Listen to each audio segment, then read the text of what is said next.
Hello, how's 2021 shaping up for you? Last year I invited people to suggest subjects for these reflections.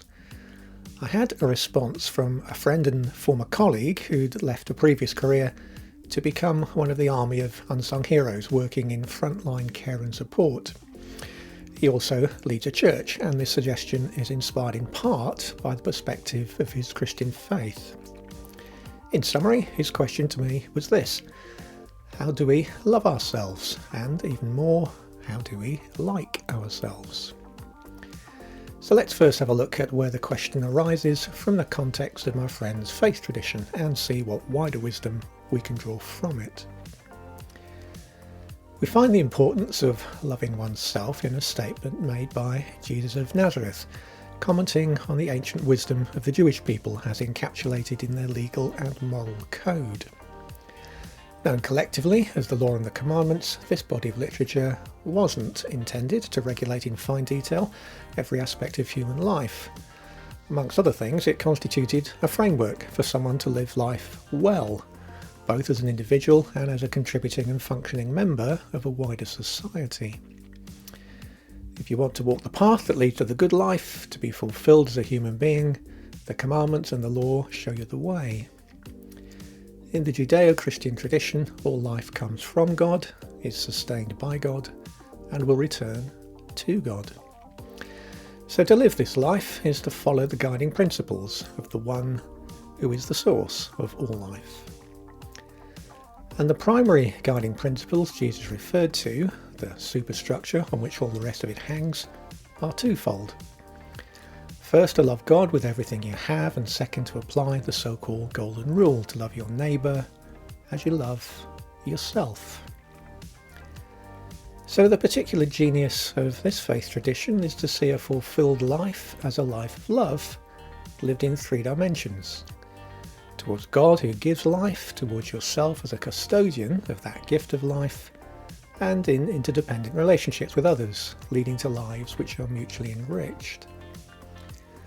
Now, whether God features in your view of the world or not, you can still draw on this threefold principles, since loving yourself sits in the middle of a dynamic, where love is received and love is shared. Over the course of our lives, there are many people who have, in one degree or another, shown us love, using that word with the full stretch that I can from the elasticity of the English language. We experience love through care, nurturing, self-sacrifice and investment. Reflecting on this subject got me to think about colleagues who have invested in me, not just because it was their job, but because they believed I was worth the investment. They saw both untapped potential and underdeveloped character and enjoyed, loved if you like, seeing these mature and develop. Who has invested in you over your lifetime? And what did they love and enjoy seeing emerge as a result? So, thinking about that, here are 4 ways in which we can honour their investment and thereby show love to ourselves. First, you can love what they love and like what they like, choosing to share their pleasure and to celebrate with them the positive changes in your own life. Second, you can continue to invest in yourself what they invested in you. It's a useful exercise to review and reflect on the areas that others have chosen to invest in you. Is the start of 2021 an opportunity to consider how you can invest further in that investment? Are there, for example, particular skills that have not come out of your personal toolkit for a while that you can resharpen and re-employ?